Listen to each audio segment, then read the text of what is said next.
Shalom, my name is Joseph Shulam, and I am the, I suppose, semi-retired founder and director of Netivyah Bible Instruction Ministry. And we've been studying here for several months the first book of Samuel, and now we're at the end of the second book of Samuel. I don't know what we're going to continue doing, but we'll continue studying some book, maybe from the New Testament, maybe some more from the Old Testament, but we are at the last chapter of 2nd Samuel. And usually in any letter or book, the last chapters are, or the last paragraphs are of great importance. And this one particularly is of great importance because of the problems that it raises, and also because there is a plague, and we are in the middle of the coronavirus plague worldwide, and there is some things that we can learn about God's relationship to plagues and plagues' relationship to the people. So it's a very pertinent chapter, and I will start by reading the first verse of chapter 24 of 2nd Samuel. But just before I do that, I just want to say that the long list of David's heroes, some of them are not Israelites. They're not, supposedly in modern language, they're not Jewish. They're Gentiles. And they were some of his closest heroes.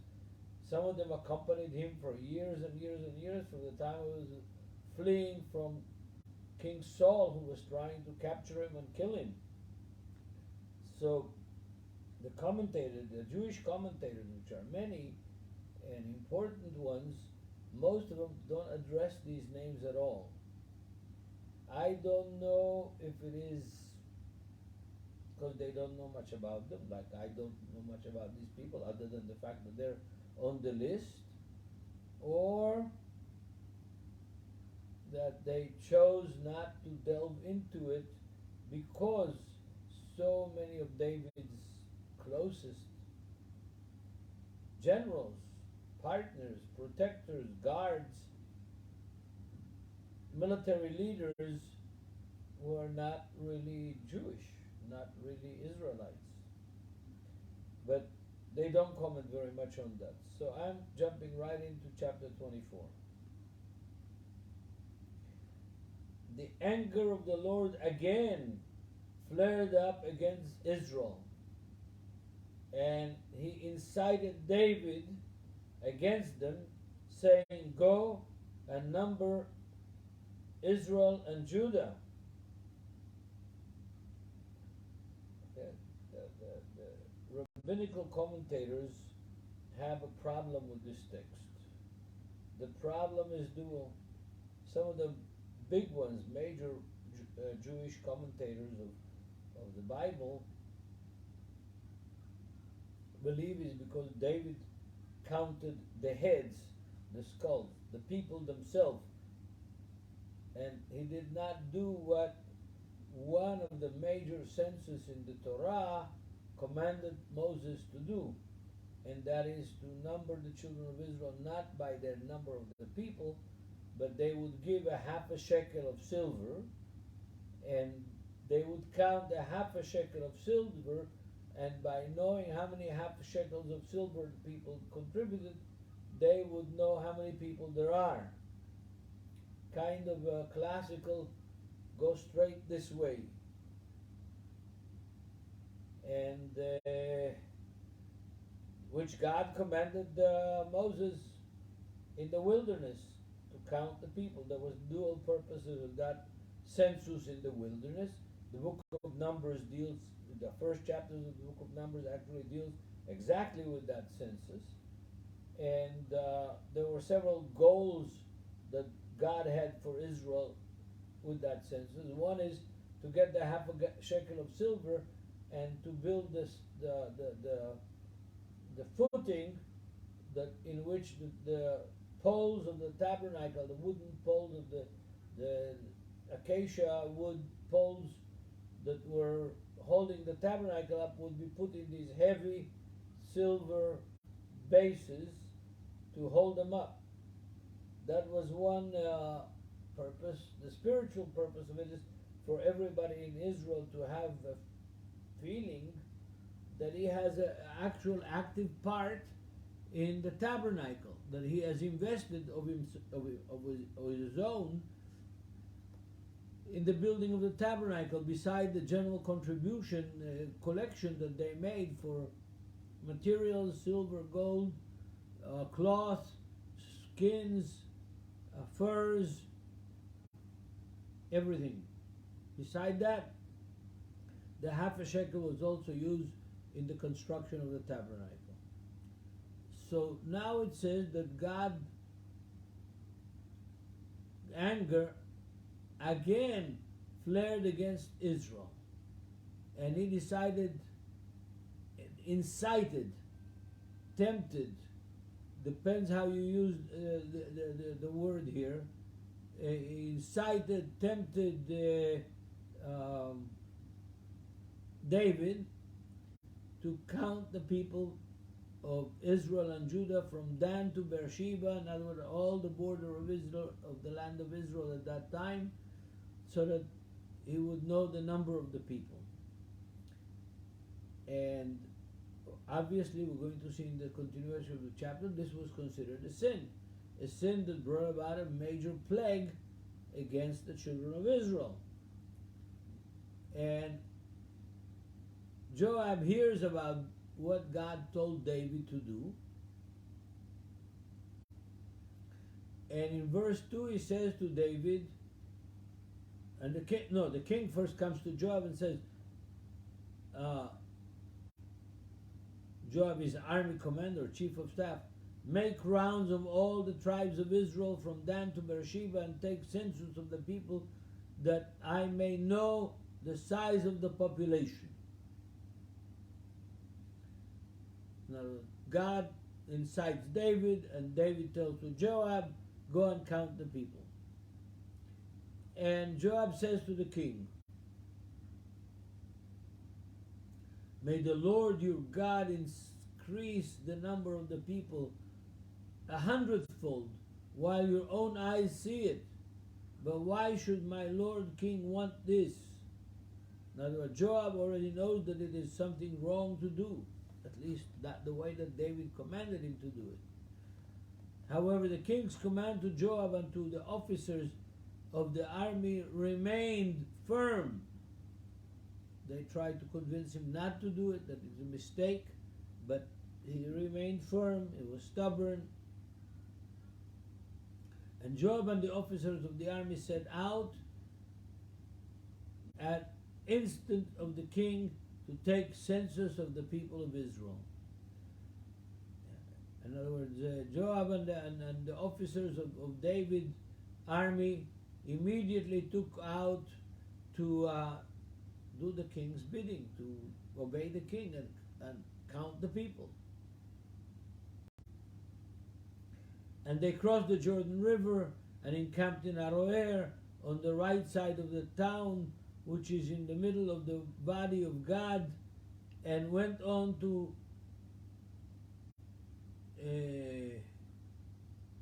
a place called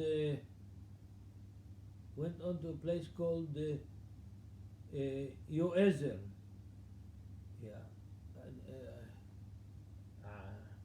Jazer. Depends how you translate it. The Hebrew says Yoezer. And they came to the Gilead, across the Jordan, to the other side of the river Jordan, and to the land of the Tahta. The English says Tahti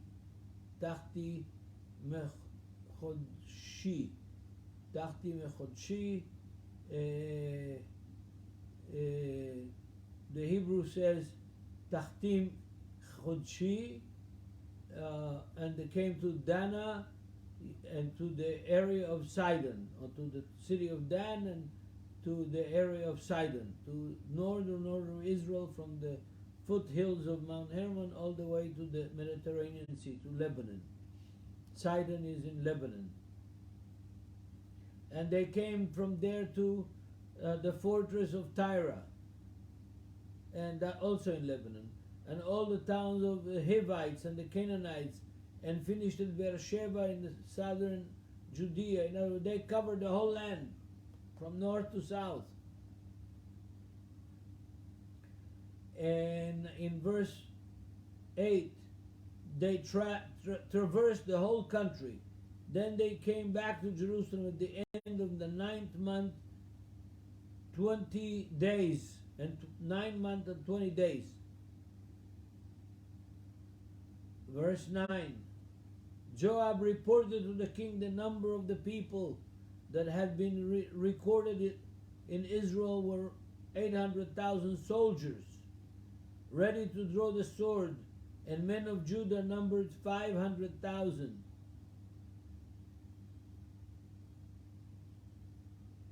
They did what David asked them to do. They did what God incited David to do.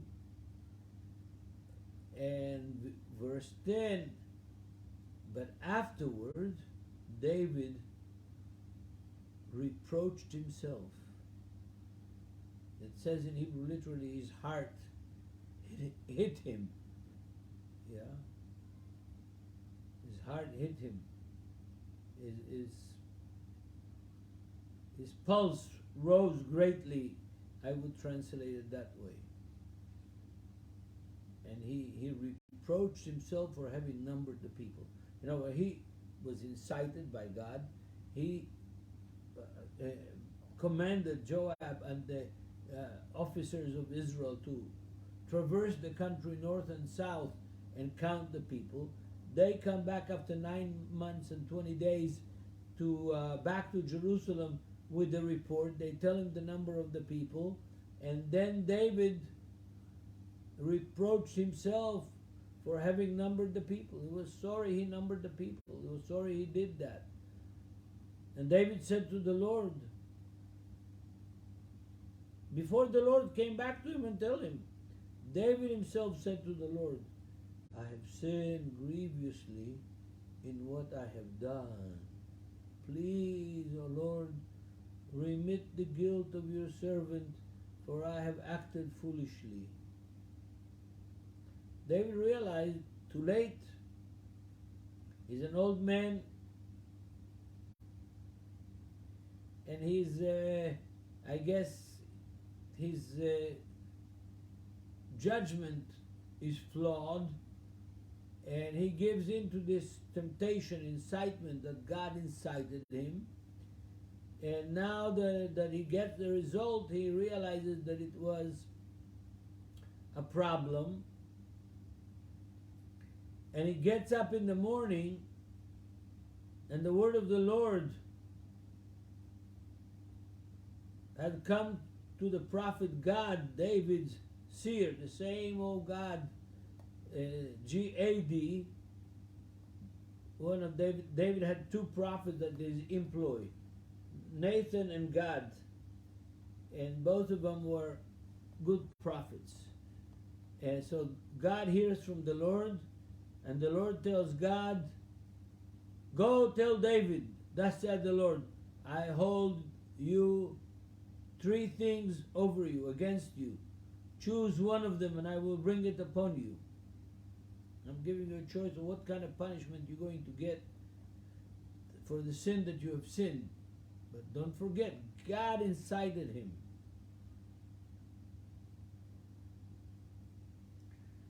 And God comes to David and tells him, shall 7 years of famine come upon you in the land, and shall you be in flight from your adversaries for 3 months while they pursue you? Or shall there be 3 days of pestilence in your land, pestilence, plague in your land? Now consider carefully what reply I should take back to him who sent me. The words of the prophet God to David. He's giving him three choices of punishment. One, 7 years of famine upon the whole land. The second one, running away from his adversaries, from his enemies for 3 months. The third one, 3 days of plague upon all the land. David answers God in verse 14 and says, I am in great distress. Let us fall upon the hands of the Lord, for his compassion is great, and let him not fall into the hands of men, and let me not fall into the hands of men.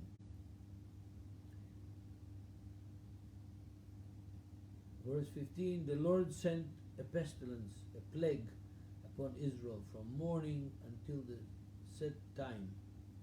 70,000 of the people died from Dan to Beersheba on the whole land.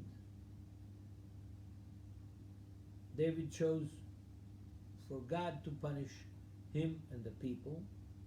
The people were actually innocent.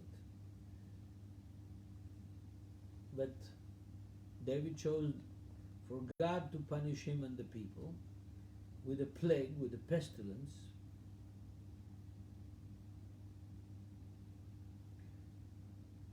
And 70,000 people died from this 3 days of plague.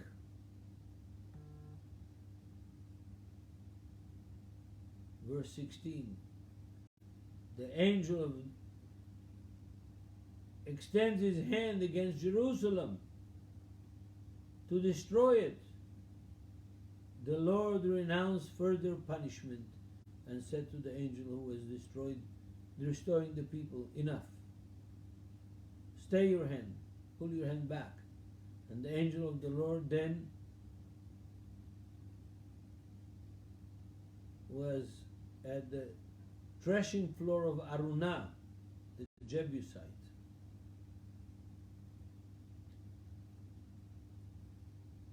And David says to God, when David saw the angel who was striking down the people, he said to the Lord, I alone am guilty.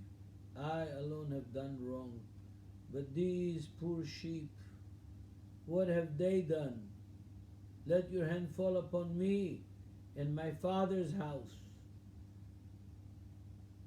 You know, David says, you're punishing the people for my sin, for what I did.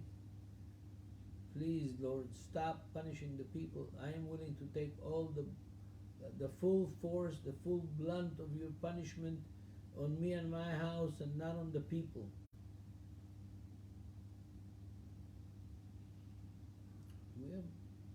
We have seen David before. We have seen his relationship to God, but this is at the very end of his life. The mistake that he did is because God incited him, tempted him to do it.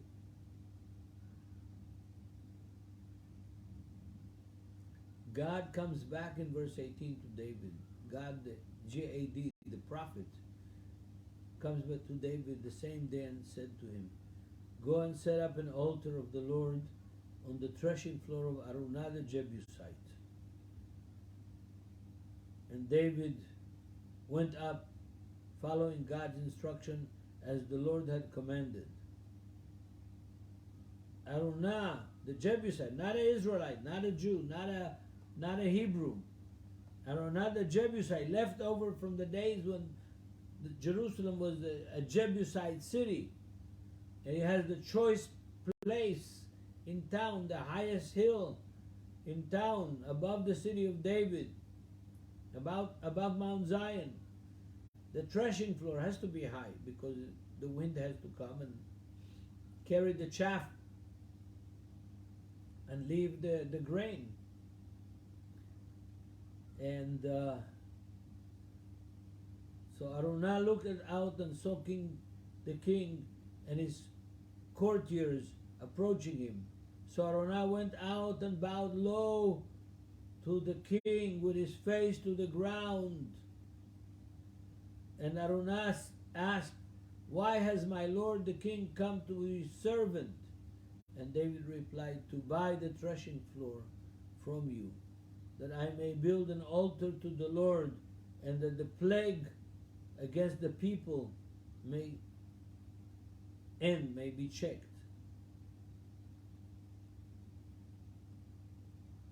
This Jebusite, Gentile, says to David, "Let my lord the king take it, offer up whatever he sees fit. Here are the oxen for the burnt offering, and the threshing boards, and the gear of the oxen for wood." You know, Aruna says, "Okay, hey, you want to offer on my threshing floor, my land? Here, you can have the threshing floor, you can have the wood from the sleds of my threshing boards, and the gear of the oxen, and here, use the oxen, offer them. It's on me."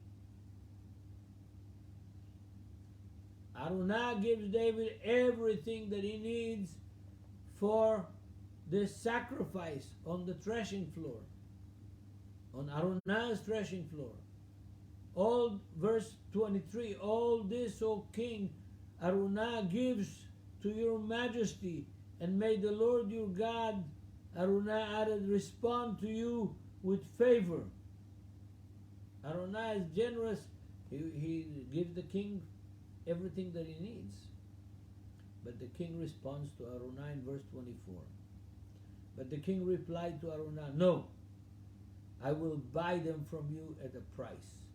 I cannot sacrifice to the Lord my God burnt offering that I have no cost, or that cost me nothing." It's a very important principle. Oh, wow, how important principle is this for my brothers and sisters around the world, and especially pastors, preachers, leaders of the church. So David bought the threshing floor and the oxen for 50 shekels of silver. It's not a building. It's a flat piece of rock, the threshing floor. Agricultural tool.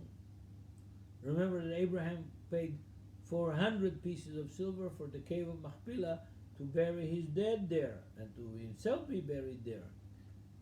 The 50 pieces of silver David paid Aruna for the threshing floor. And David built there an altar to the Lord, and sacrificed burnt offering and offering of well-being. And the Lord responded to the plea for the land, and the plague against Israel stopped, checked. And that's the end of 2 Samuel. Now here's the question.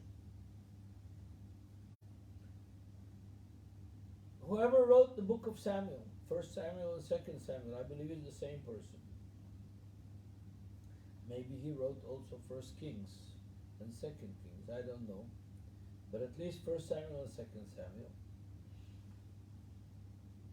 chooses to end the story of David, almost end the story of David, because it goes into first chapter of 1 Kings, but to end the life of David, the story of David, with this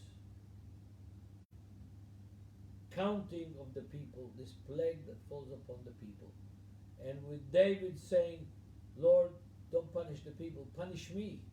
It's me that sinned." And my question is, why did the writer or the Holy Spirit choose to end David's life with the positive part of David's life, with this story of the plague, and then the purchase of what becomes the Temple Mount, the threshing floor of Aruna? What is the point in this chapter? What do we discover? But in order to discover the point of this chapter, there is a parallel text, a synoptic text to these events. And the synoptic text, I want to take you there, is from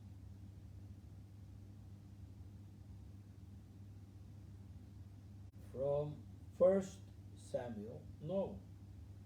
In Hebrew, it's from First Chronicles.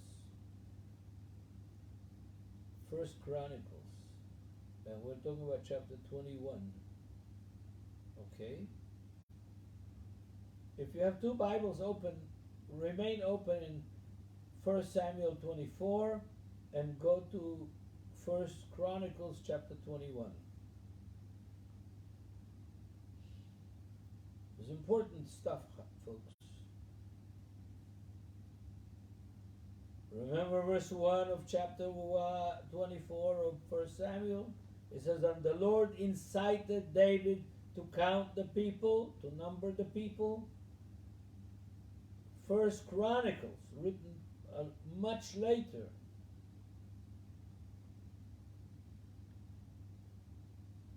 Reads different. Satan arose against Israel and incited David to number Israel. Whoa. That's an interesting text. There it says, the Lord, Yud He Vav He, the Tetragrammaton, incited David to count Israel. Here it says, let me make sure that I'm right. Remember the First Samuel text a second. I'm going to look at it on another tool and make sure that I'm right, that I didn't forget something, and I want to compare both texts. So just patience 1 second, and I will do it. Okay, we want to go to 2 Samuel chapter 24, verse 1. I was right. In the Tetragrammaton, Yud He Vav He, as pronounced by some Christians, Jehovah, Yahweh, whatever it is, we don't pronounce the text, this word, because even in the time of Yeshua, they didn't pronounce it. They said the Lord. So here, Satan is inciting David to number the people of Israel. There it's Yud He Vav He, the Lord himself inciting David. Now, in the normative, not so normative, not so right Christian interpretation, this causes a big problem. How could the Lord incite David, and here the Satan incites David? But in Jewish and biblical way of thinking, Satan is just another servant of God. Another one of the angels of the Lord is doing the will of God. In Job chapter 1 verse 6 we see that clearly, that God sends Satan to test Job.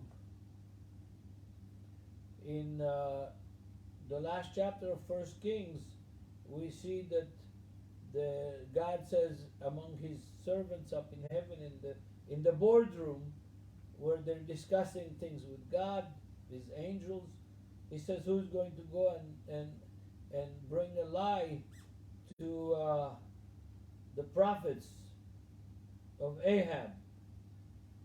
And the lying spirit, which is the father of the lies, is Satan, says, I'll do it.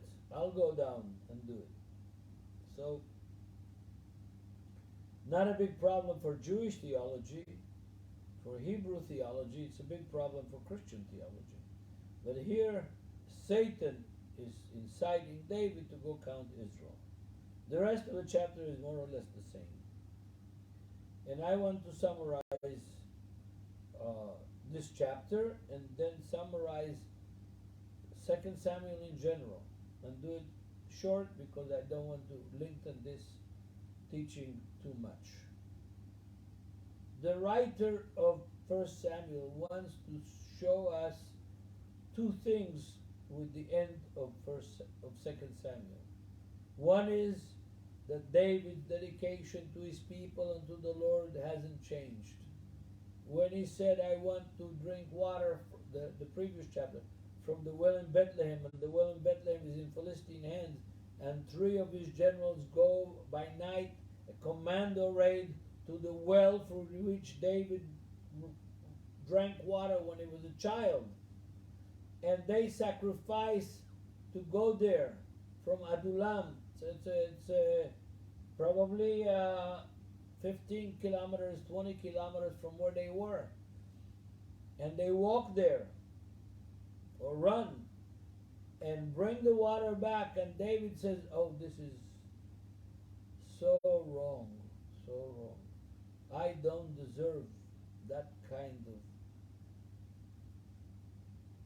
faithfulness by my general, that kind of care for me by my general, that they went to satisfy my whim and brought this blood water for me to drink. No, I can't drink it. I can only offer it to the Lord as a pouring sacrifice. There's another word for it in English. I don't know how to say it right now. And he pours it and dedicates that water that these men went all night to bring that water to him. He loves his men, he honors this men, and he honors God. And he knows, I don't deserve that kind of devotion. I don't deserve that kind of men to be on my side and my service. And he offers that water to the Lord. Here, like in the chapter in 2 Samuel 24 and in First Chronicles 21, we see the same thing. David, yes, he sins. He sinned more than any other character in the whole Bible. Broke most of the 10 Commandments. But he immediately catches on. And is willing to take the punishment of the Lord. Even he repents, he's willing to take the punishment of the Lord. This is David's character. And I think that the writer of the book of 1 Samuel and 2 Samuel puts this in the last chapter of 2 Samuel to show us the character of God and King David. On the one hand, God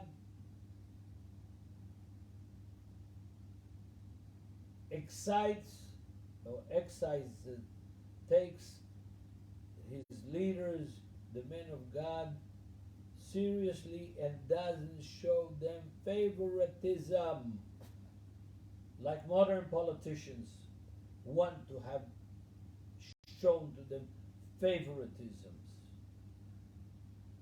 No. When David sins, God faces him and punishes him. And when he sinned with Bathsheba and the baby was born from Bathsheba, the first child died, David begged God for a week on his face to forgive him. The baby died. The king paid for his sin. And now here, the king is willing to pay for his sin. He's willing to take all of the guilt upon himself. Both in 1 Chronicles and in 2 Samuel, the king is willing to take the punishment to himself. In First Chronicles, it says exactly the same. Exactly the same. Exactly the same. It says, first of all, it says, I rather fall in the hands of God and the mercies of God than to be punished by the hands of men. So the plague comes. 70,000 men of Israel died. And David says, I have sinned, in verse 17 of 1 Chronicles. I have sinned against the Lord. I am the one who gave the command to count the people. I have sinned and I've done evil. And these are sheep. They have done nothing against God. Let the hand of God be upon me and my house,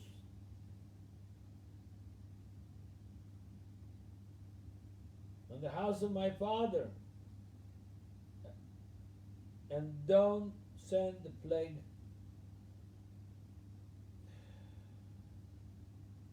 against the people. David's character is a complex character, very complex character, but it is clear one thing: from his youth, his dedication to God and to the people is unquestionable. He makes mistakes. He sins. He sins against God, and he tries not to sin against the people. In this case, the punishment comes against the people. But David says, I'm willing to take responsibility for my sin. I'm willing to get the punishment on me and my household, my father's house. That's his greatness. That's his special character. And I think that that's why God loved him. And God called him his friend. And that's the end of 2 Samuel. There's many lessons that we've talked about, much to learn from King David and from his story. And we finished 1 Samuel and 2 Samuel. You can hear all of it on the Netivyah Facebook page, and enjoy. And if you have questions, don't be shy. You can always write me. You can write me through the Netivyah web page, through Facebook, and as soon as I see it, I promise to answer it. God bless all of you. Thank you.